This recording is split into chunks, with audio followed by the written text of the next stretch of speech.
नमस्कार, मी तेलंग सुधाकर, लातूर विभागीय मंडळ अध्यक्ष।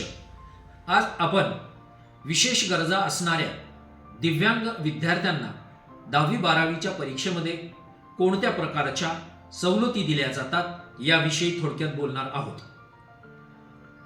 खऱ्या अर्थानं 24 प्रकार आहेत दिव्यांगांचे आणि ज्या विद्यार्थ्यांना परीक्षेमध्ये सवलत दिली जाते त्या सवलतीचे अंध, अपूर्ण दिसणारे विद्यार्थी, कुष्ठरोगातून बरे होणारे विद्यार्थी, कर्णबधिर विद्यार्थी, अस्थिव्यंग विद्यार्थी, शारीरिक वाढ खुंटलेले, डॉर्फिझम असलेले विद्यार्थी, मेंटल इलनेस असलेले, इंटेलेक्चुअल डिसॅबिलिटी असलेले, मस्क्युलर डिस्ट्रॉफी असलेले, क्रॉनिकल न्यूरोलॉजिकल कंडिशन्स असलेले, सदरील सर्व हे दिव्यांग चे प्रकार हे 16 ऑक्टोबर 2018च्या या दिव्यांग विषयी असलेल्या वर्गवारी करणाऱ्या आणि सवलती देणाऱ्या शासन निर्णयामध्ये नमूद आहेत। यासाठी आपल्याला वैद्यकीय अधिकाऱ्याचे प्रमाणपत्र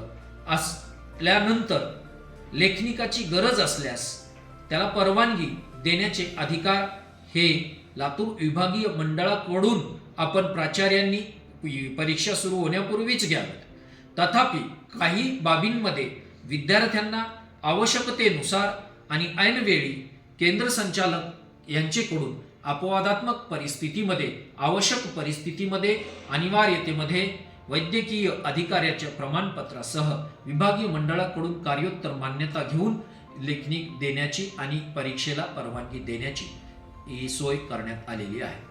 पेपर सोडविण्यासाठी प्रति तास 20 मिनिटे अधिकचा वेळ त्या विद्यार्थ्यांना दिला जातो। उदाहरणार्थ 3 तासाचा जर पेपर असेल तर त्याला 1 तास जादा वेळ दिला जातो।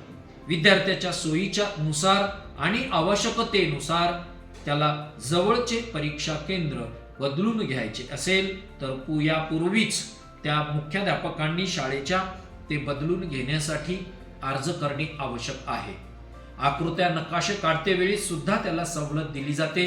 प्रात्यक्षिक परीक्षेमध्ये त्याची तोंडी परीक्षा घेऊन सुद्धा प्रात्यक्षिक परीक्षा आवश्यकतेनुसारच घेता येते।